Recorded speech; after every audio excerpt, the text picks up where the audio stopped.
Welcome to Drive the Daf. Clear, structured explanation of the daily daf in 20 minutes. You can even follow in the car. Sukkah Daf Lamed Beis discusses the halachos of a lulav and a hadas. It contains one mishnah. From the beginning of the daf until the mishnah is discussing the halach of the lulav. When it's kosher, if the leaves have fallen off, what species is exactly the lulav? What are tzine har barzel? When are they kosher, and what is the proper size of the lulav? In the Mishnah, we'll introduce the halachos of the hadas. The Gemara will identify how do we know that the plant we use is what the Torah was referring to, and what happens if some of the leaves have fallen off. So first of all, we're discussing a curved lulav. We've seen that a lulav that is curved as a sickle is no good. It says Rava, that's only if it's curving forward. If it's curving backward, it's okay. This is referring to if you're holding it with the spine, the shidra, facing you. So if it's curved forward in that direction, that's puzzle because it's not how it grows, but if it curves backwards, that's okay. Now there's two versions of what the halach is if it curves side to side. Rav Nachman says it's puzzle, and the Gemara quotes Amrila, others that say that it is kosher. Now Rav also says a lulav that has only one row of leaves, it has leaves on only one side, that is considered to be a balmum, and that is also a puzzle lulav. Now in our Mishnah we had mentioned nifritzu olav. The Gemara defined nifritzu. That means that the leaves fell off and they're stuck on, like you take lulav leaves and you stick them on like a broom. If it's nifridu, that means that the leaves have spread out and opened and they're like the branches of a regular tree. Now the Gemara asks, what is the halacha if the tiomes, the middle uppermost leaf, which comes out of the center spine, what happens if that is split? So Gemara wants to bring a proof from Rav Yochanan named Rav Yeshua ben Levi, who said that if it's missing, it's puzzle. So Gemara assumes that if it's split, it counts as missing. You don't have a complete leaf there. Gemara says, according to the first version, no, it's different. Only missing is a problem, but split is okay. According to the second version, if missing is a problem, then split is just like missing, and therefore it is puzzle. Next, we've seen Rav Yehuda in the Mishnah, that Rav Yehuda holds that if the leaves have opened and spread, you can tie them tightly to the spine, and that's okay. The Gemara says he learns that from the fact that the Torah describes the lulav as kapois tamarim, branches of the date tree. The word kapos is not the standard word for branches. It could also be read as kafus, meaning tied together. On that topic, the Gemara quotes, how do we know that a lulav is what the Torah was referring to when it says kapos tamarim, that it's the branch before its leaves have spread and opened, then when it's still long and thin like a spear? How do you know that it's a branch altogether? So the Gemara says, first of all, maybe it just refers to a regular branch, a piece of wood from the palm tree. So the Gemara says, no, because you need it to be something which is tied. It has to be kafus. It has to look like the leaves are all stuck onto the spines. It has to be that it's all bound together. It hasn't opened or spread out. You can't just use a regular branch. So the Gemara says, okay, so use a piece of wood from the trunk that's solid and hard, that is not spread. There's nothing spread at all. The Gemara says no, but the fact that the Torah says that it should be tied, that it should be like tied, that it should be closed, implies that there's something which could be open and it should be in the closed state. So you need a branch which is going to open soon, but it's not open yet. So the Gemara says so maybe it's a kufra, maybe it's a piece of the trunk, the spiny trunk. Otherwise, says it can't be because that's too spiny, it's too thorny, and it's dercha derchinam. It has to be pleasant to hold the lulav. It should not be uncomfortable. Gemara says further that Rav Tesva said to Ravina, maybe it should be the branch that holds the fruits. That there are two fruits on a branch. That it's a fruit branch. How do you know that it's the branch that has the leaves? The way fruits grow in trees is that there are separate leaves. There are separate branches that arch that hold the leaves, and then there are kind of like brooms that are filled with the fruit of the date tree. So Gemara says no, it says kapois, and it's spelled kapas, and that implies it should be only one, something that is only a single branch. Those are multiples, they grow in groups and bunches. So Gemara says maybe just take one fruit, one twig. So it says no, that's not called kapas, that's called kaf. So it has to be somewhat more than that. Therefore, it has to be the main branch of the tree. Okay, now, back in the Mishnah, we had seen that a plant called tzine har barzel, the palm trees of the Iron Mountain, those are kosher. So those have smaller leaves, and the leaves are spaced further apart. So it says Abai, it has to be that the leaves reach to each other, that the top of one reaches the bottom of the next. Can't be that there are spaces between the leaves. That would not be kosher. The Gemara quotes a brisa that says that. Tzine har barzel are puzzle. And in our Mishnah we said that they're kosher. It must be like Abaye, that if the leaves reach to each other, they are kosher, and if they don't, then they are puzzle. Others have a different version of this Gemara where it's asked as contradiction between the brises, and Abaye gives the answer instead of just being a proof to a halacha that Abaye had said. Okay. Now the Gemara identifies Tzini Hara Barzel. The Gemara says Rabba Bar Mari in the name of Rabbi Yechon ben Zakkai, or perhaps Rabbi Mary in the name of Rabbi Shua ben Levi. So that there are two date trees in the Hinnom Valley, the valley between Yerushalayim and Har HaZeisim, and between the two of them there is a pillar of smoke. There are two. There's a pillar of smoke that rises, and those are the Tzine Hara Barzel. That's why it's called Iron Mountain, and there's also that smoke is the entrance to Gehenna. Okay, next the Gemara had said that the lulav has to be 3 tvachim tall. The Mishnah had said it has to be 3 tvachim tall plus a tefach with which to shake it. Similar to the name of Shmuel, it says that the hadas and the arav have to be 3 tvachim. The lulav has to be 4 tvachim. Noted that the lulav should stick out an extra tefach above the hadas. Now his implication, based on what he's saying, is that it has to be 3 tvachim, counting the leaves that stick up from the spine of the lulav. But Rabbi Parnach, and Rabbi Yechon, the Gemara says that the spine itself has to be a tefach longer than the hadasim and the arava. So that means that the spine has to end 4 tvachim from the base. You have to have 4 tvachim of spine, not counting the leaves that stick up past the spine. So the Gemara says, let's take a look at our Mishnah. Our Mishnah had said that the lulav needs 3 tvachim in order to shake it. That implies that it only needs to be 3 tvachim. Here he said 4 tvachim. Mary says no, it means 3 tvachim and in order to shake it. That's an extra tefach in order to shake it. The last tefach is the shaking tefach, so it's 4 tvachim altogether. And each one will explain it his way. One will say it's an extra tefach of leaves, and one will say it's an extra tefach of spine.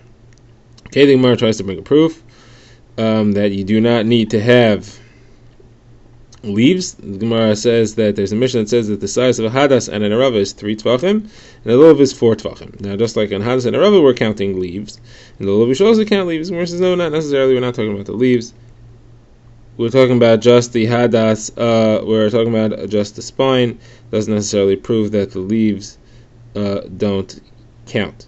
Could be referring to the spine, or it could be referring to the leaves and the spine. Either one will explain it. Now the Gemara focuses on the size of a hadas. So the Gemara quotes Rabbi Tarfon, who says that a hadas has to be an amma 5 tvachim long. We had said 3 tvachim, he says 5 tvachim. The Gemara says his master Hashem should forgive him because it's hard enough to find the proper hadas that's 3 tvachim long. Where are we going to find one that's 5 tvachim long? So the Gemara says that Rav Dimi explained that he didn't mean to say 5 tvachim long. He meant to say you should take an extra large amma, which is usually 6 tvachim, divided into 5 tvachim, and those are the tvachim you should use when you're measuring tvachim. That means that you'll have an extra fifth of a tefach for each tefach. When we say a tefach, we don't mean the standard tefach size, we mean a tefach and a fifth. That would imply that you're going to have 3 tvachim plus 3 fifths of a tefach will have to be the total size. So the Gemara says this is a contradiction between Shmuel, because Shmuel paskins like this. Rabbi Tarfon and Shmuel earlier said that hadas only has to be 3 tvachim. So which is it? So the Gemara says Shmuel was not exact when he said 3 tvachim. The Gemara says not exact. You could be if you want to be a little bit too much. You can't be a little bit too little. You can't say a size that's a little bit too small. The Gemara says no. What? So actually, what Rabbi Tarfon said was the opposite. He said you take a 5 tefach amma and divide it into 6 tvachim. That way each tefach is a little bit smaller than a standard tefach size. You end up having slightly less than 3 tvachim. And that's what Shmuel said. That's what Shmuel was referring to when he said this the precise halacha. When he said 3 tvachim, he was rounding up slightly, and therefore it has to be actually only slightly less than 3 tvachim. Shmuel was being not precise. He was being not precise, being a little bit too big, being a little bit too machmir, which is okay, not being a little bit too megal. Okay, this takes us to the next Mishnah. Mishnah discusses the halacha of the hadasim, and they're very similar to the halachas of the lulav. It says a stolen hadas, a dried hadas, a hadas from an ashera, avod zara tree, a hadas from an dachas, hadas whose head is cut off, or hadas whose leaves are pulled off. All these are puzzle, just like a lulav. Now hadas has the additional psul. If the berries that grow on the plant are more than the leaves, that's puzzle. But you can pull the berries off, and then it's kosher. You just can't do that on Yom Tov. That would be koshering a hadas on Yom Tov. You're not allowed to do that. Okay, the Gemara begins by defining how do you know that the plant we call hadas is what the Torah was referring to when it said hadas. It didn't say hadas, it said anaf eitz avos, the branch of the tree which is braided. Avos means thick or braided. So the Gemara says it means that the branches cover the tree. And that's a hadas. So the Gemara says, well, maybe it's an olive. The olive also, you have the branches covering the tree. Now, the Gemara says, no, it needs to look like an avos. It says, anaf eitz avos. Avos is like a chain. It should look like a rope. That the leaves should cover the branch very closely, so that the entire branch of the hadas looks like a rope. The leaves are lying flat all along. And that's what we're referring to. So the Gemara says, so maybe it's a chestnut. Chestnut branches also grow that way. So the Gemara says they grow flat on the branch, but they aren't together. The leaves don't meet one the next. We need the entire branch to be covered, and therefore the leaves have to meet, the tip of one leaf has to meet the root of the leaf above it, and you don't have that on the chestnut tree. So the Gemara says maybe it's a hirduf, some other tree which is like that. The Gemara says it can't be a hirduf because it's uncomfortable to hold. The leaves are very sharp and they can cut you. Rava says because it says ha'emes v'shalom mehevu, it has to be a peace-loving tree. Mitzvahs are things which bring peace and truth, and this tree is used to make poison darts, so it can't be that one. Okay, says the Gemara further.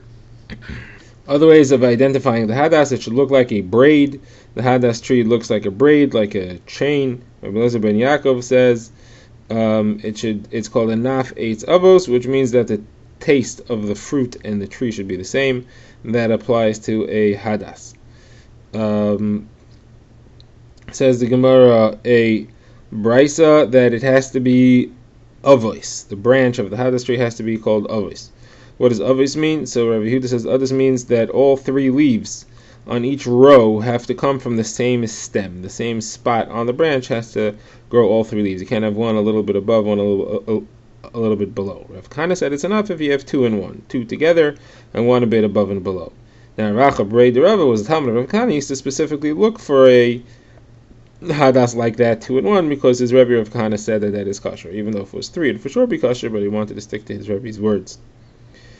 Now the Gemara says that Mar Bar Meimar said to Rav Ashi that Abba used to call that a hadas shoita.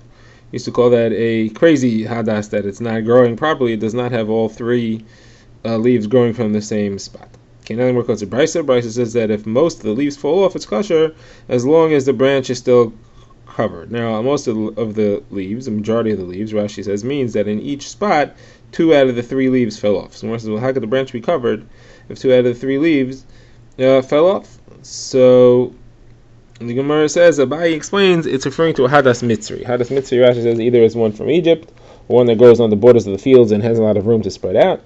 And therefore it has 7 leaves in each spot, and if the majority fall off, so 4 fall off, you still have 3, and that 3 is enough to cover it, and that is all okay. It says Gemara, you see from here that a hadas mitzra, is kosher for the daled minim. Gemara says pshita, for sure, why not? Gemara says, well, I would have thought since it has another name, it's possible, as we've seen earlier, the Masechta, anything which has an additional name cannot be used, can only use something that is just called the name of that exact min itself. Says Gemara, how do you know? How do you know that's true? Maybe it really is possible because it's called a hadas mitzvah. The Gemara says, well, the Torah doesn't call it a hadas. The Torah just says anaf eitz avos, and this counts as a hanaf eitz avos. This is where a brisa, if most of the leaves are dried, even if they're all still on, but some are dried, most are dried, and there are only 3 that are still moist, that's kosher. It says as long as those 3 are on the top of the branch. Drive the Daf is a project of the Grand Woodlands Shul and is presented by Rabbi Yitzchak Landa. Find us on YouTube or subscribe to daily emails by emailing drivethedaf@gmail.com.